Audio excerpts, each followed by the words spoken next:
അടുത്ത കാലത്തായി നന്ദഗോവിന്ദം ഭജൻസ് എന്ന പേരിൽ ഒരു ഭജന ട്രൂപ്പ് തുടങ്ങി.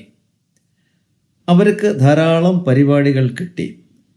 ഹിന്ദു ക്ഷേത്രങ്ങളിലൊക്കെ അവരെ വിളിക്കേണ്ടത് അത്യന്താപേക്ഷിതമാണ് എന്നൊരു ധാരണ പരത്താൻ അവർക്ക് സാധിച്ചു.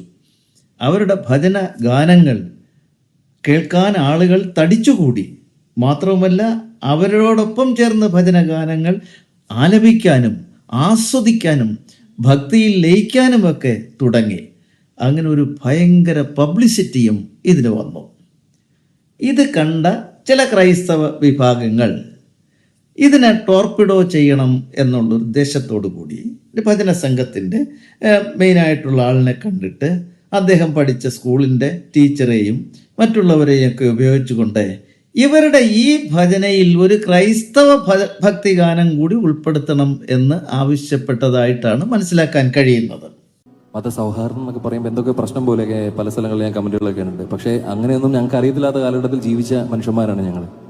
അപ്പോൾ ഇന്ന് ഭജന കേൾക്കാൻ വേണ്ടിയിട്ട് എനിക്കറിയാം, ഇന്ന് തിരുവനന്തപുരത്ത് നിന്ന് ക്രിസ്ത്യൻസ് ആയിട്ടുള്ള എന്നെ പഠിപ്പിച്ച ടീച്ചറിൻ്റെയൊക്കെ സിസ്റ്റേഴ്സൊക്കെ ഇവിടെ വന്നിട്ടുണ്ട്. അവരെ കൂടെ ഉണ്ടാവും. ഒത്തിരി ധാരാളം ആൾക്കാർ വന്നിട്ടുണ്ട് ഇവിടെ. അപ്പോൾ ഒരു കാര്യങ്ങളിലെ വ്യത്യാസമൊന്നും കാണാത്ത ഒരു നാടാണ്. അപ്പം നമുക്ക് വേണ്ടി ഇത്രയും സൗകര്യങ്ങളെല്ലാം ചെയ്തു തന്ന അവർക്ക് വേണ്ടി ഒരു പാട്ട് നമുക്ക് പാടാമല്ലോ അല്ലേ. അങ്ങനെ നമ്മുടെ ഹിന്ദുക്കൾ എന്ന് പറയുന്നത് പൊതുവെ ശുദ്ധന്മാരാണല്ലോ. തന്നെയല്ല, എല്ലാ മതങ്ങളെയും സ്നേഹിക്കുകയും അവരിൽ എല്ലാം ഉള്ള ഈശ്വരന്മാരെ ആരാധിക്കുകയും ചെയ്യുന്നവർ കൂടിയാണ്. അതുകൊണ്ടൊരു ക്രൈസ്തവ ഭക്തിഗാനം കൂടി ആയാൽ എന്താ എന്ന് ധരിച്ച് അവരെ അങ്ങനെ പാടി. പക്ഷേ അതിവിടെ വലിയ പ്രശ്നങ്ങളൊക്കെ ഉണ്ടാക്കിയതായിട്ട് നമുക്കറിയാം. എന്താ ഈ പ്രശ്നങ്ങൾ ഉണ്ടാക്കാൻ കാരണം? അത് നമ്മളൊന്ന് ആലോചിക്കണം. ഇവിടെ ഈ ക്രൈസ്തവ സമൂഹം ഹൈന്ദവരെ കൂടുതൽ മതപരിവർത്തനം ചെയ്ത് കൊണ്ടുപോകാനുള്ള ശ്രമം അതിശീഘ്രമായി വളരെ ഇൻറ്റൻസീവായിട്ട് തന്നെ നടക്കുന്നു എന്നുള്ളതൊരു വസ്തുതയാണ്. നമുക്ക് ചരിത്രം പരിശോധിച്ചാൽ അവരും പണ്ട് ക്ഷേത്രങ്ങളെ തകർത്തിട്ടുള്ളവരാണ്. എന്നിട്ട് നമ്മുടെ ആരാധനാ രീതികളെ കോപ്പി അടിച്ച് ഇതൊക്കെ അവരിൽ നിന്ന് വന്നതാണെന്ന് വരെ പ്രചരിപ്പിക്കുന്ന സ്ഥിതിവിശേഷം ഉണ്ടായിരുന്നു. നമ്മുടെ ക്ഷേത്രങ്ങളിലുള്ളതുപോലെ ആരാധനയും അതേപോലെ വഴിപാടുകളും പ്രൊസഷനുകളും ഇതൊക്കെ അവരും നടത്തി തുടങ്ങി. മാത്രവുമല്ല, ക്ഷേത്രങ്ങളിലെ കൊടിമരം പോലെ പള്ളികളുടെ മുൻപിൽ കൊടിമരവുമൊക്കെ സ്ഥാപിച്ച് ഇങ്ങനെ ഇതൊക്കെ ഹിന്ദുക്കളുടെ ഈ ആചാരം എന്നൊക്കെ പറയുന്നത് ഞങ്ങളുടെ ആചാരമാണ് എന്നുള്ള നിലയിൽ വരുത്താനും ഹിന്ദുക്കളെ കൂടുതൽ അങ്ങോട്ട് ആകർഷിക്കാനുമുള്ള ശ്രമത്തിൻ്റെ ഭാഗം നടന്നുകൊണ്ടിരിക്കുന്നു. അതോടൊപ്പം തന്നെ പല പരിപാടികളും അവർ നടത്തുന്നു. ശബരിമലയിൽ കുരിശ് കണ്ടെടുത്തു എന്നും പറഞ്ഞ് അവിടെ ഒരു പള്ളി പണിയാനുള്ള അവസരം അവരുണ്ടാക്കിയെടുത്തു. അതുപോലെ ശബരിമല പോറ്റിയെ പള്ളിയിൽ കൊണ്ടുപോയി എനിക്ക് ഇവിടെ നിന്നപ്പോഴാണ് കൂടുതൽ സമാധാനവും ശാന്തിയും കിട്ടിയെന്നൊക്കെ പറയിച്ചു. അതിന് പിന്നെ വലിയ കോളുകളൊക്കെ സൃഷ്ടിച്ചു. അവസാനം ശബരിമല ശാന്തി പുറപ്പെടാ ശാന്തി എന്നുള്ളൊരു സ്റ്റേജിലേക്ക് വരുന്ന സ്ഥിതിവിശേഷമുണ്ടായി. ഇപ്പം ഇങ്ങനെയൊക്കെ ഉള്ള ടോർപിഡോയിങ് പരിപാടികൾ, ഹൈന്ദവ ആരാധന രീതികളെ കോപ്പി അടിക്കുക, എന്നിട്ട് അതിനെ നിന്ദിക്കുക, തങ്ങളുടേതാണ് മഹത്തരമെന്ന് പറഞ്ഞു വരുത്തുക, ഈ തരത്തിലുള്ള പദ്ധതികളും പരിപാടികളും നടക്കുന്നു എന്നുള്ളത് കൊണ്ടാണ് ഈ ശശികല ടീച്ചർ ഉൾപ്പെടെയുള്ള ഹൈന്ദവ നേതാക്കന്മാർ അതിനെതിരെ ശക്തമായിട്ട് വന്നത്. നമ്മുടെ ആരാധനാ സമ്പ്രദായത്തിന് വ്യത്യസ്തമാണ്. ഹിന്ദുവിൻ്റെ ആരാധന ദേവന്മാരെ ദേവതകളെയൊക്കെ പിശാചുക്കളെന്ന് ചിത്രീകരിച്ച് അവഹേളിക്കുന്നവരാണ്. അപ്പോൾ അവർ മാത്രമാണ് ദൈവമെന്ന് പറയുന്ന ഒരാളിൻ്റെ ഭജനം ഇവിടെ ഏറ്റുപാടുമ്പോൾ അവർക്ക് പ്രചരിപ്പിക്കാൻ സാധിക്കും. കണ്ടോ ഹിന്ദുക്കൾ പോലും ഞങ്ങളുടെ കർത്താവിനെ സ്തുതിക്കുന്ന ഭജനയാണ് പാടുന്നത്. എന്നിട്ട് പിന്നെ ഒരു ഇൻ്റർവ്യൂ കൂടെ നടത്താം. ഏത് ഭജന പാടിയപ്പോഴാണ് നിങ്ങൾക്ക് കൂടുതൽ ഒരു സന്തോഷവും ഉത്സാഹവും വന്നത്? ഈ പാവങ്ങൾ പറയുമല്ലോ, ക്രിസ്ത്യാനിമാർ ചോദിക്കുമ്പോൾ, അയ്യോ യേശുക്രിസ്തുവിനെ കുറിച്ച് പാടിയപ്പോഴാണ് ഞങ്ങൾക്ക് വലിയ ഉത്സാഹം വന്നത്. ഇങ്ങനെയൊക്കെ വരുത്തി തീർക്കാനുള്ള ഒരു കുൽസിത ശ്രമത്തിൻ്റെ ഭാഗമായിട്ടാണ് ഇത് എന്നുള്ളത് വളരെ വ്യക്തമാണ്.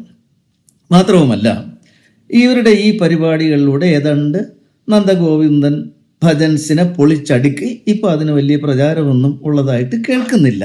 പകരം ക്രൈസ്തവ ഭജന ഗ്രൂപ്പ് നിലവിൽ വന്നു.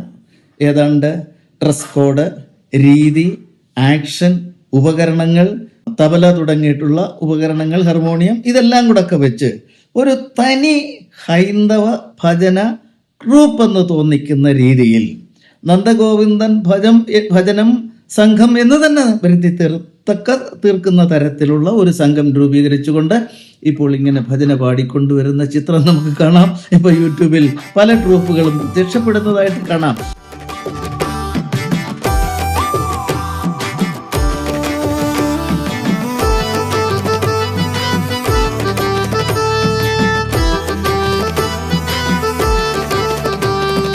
വാഴും ഞാൻ രക്ഷിതാവിൻ കൂടെ എപ്പോഴും, തൻ കൃപയിൽ ആശ്രയിക്കും എല്ലാ നാളും ഞാൻ. വാഴും ഞാൻ രക്ഷിതാവിൻ കൂടെ എപ്പോഴും, തൻ കൃപയിൽ ആശ്രയിക്കും എല്ലാ നാളും ഞാൻ. പാടും ഞാനെന്നും എന്റെ പ്രിയനെ, പാടും ഞാനെന്നും എന്റെ പ്രിയനെ. വാഴും ഞാൻ രക്ഷിതാവിൻ കൂടെ എപ്പോഴും, തൻ കൃപയിൽ ആശ്രയിക്കും എല്ലാ നാളും ഞാൻ. പക്ഷേ അവരുടെ ഒന്നും ആഡിയൻസിൻ്റെ ഫോട്ടോയൊന്നും ഇവർ കാണിക്കുന്നില്ല. വലുതായിട്ട് ആളുണ്ടാവാൻ സാധ്യതയില്ല. മറിച്ച് നന്ദഗോവിന്ദം ഭജൻസിൻ്റെ ആ യൂട്യൂബുകളിൽ ആ പ്രോഗ്രാം കാണിക്കുമ്പോൾ നമുക്കവിടെ കാണാൻ സാധിക്കുന്നു തിങ്ങി നിറഞ്ഞു നിൽക്കുന്ന ആൾക്കൂട്ടം. ഏതായാലും നന്ദഗോവിന്ദം ഭജനത്തിനെ തകർത്ത് തരിപ്പണമാക്കി പകരം മറ്റൊരു ഭജന ട്രൂപ്പുമായിട്ട് രംഗത്ത് വന്നിട്ടുണ്ട്. ഏതായാലും കുറേയൊക്കെ അവരുടെ വലയിൽ ആളുകൾ വീണൂടായുകയുമില്ല. ഏതായാലും ഈ ഒരു ഇവാഞ്ചലൈസേഷൻ്റെ ഭാഗമായിട്ടാണ് ഇതെല്ലാം നടക്കുന്നത് എന്നുള്ളത് ഇവിടുത്തെ ഹൈന്ദവ സമാജം മനസ്സിലാക്കി കഴിഞ്ഞിരിക്കുന്നു. നേരത്തെ അറിയാം, എന്നിരുന്നാലും ഇപ്പം ഇൻറ്റൻസീവ് ആയിട്ട് അത് നടക്കുന്നു എന്നുള്ളതാണ് വസ്തുത.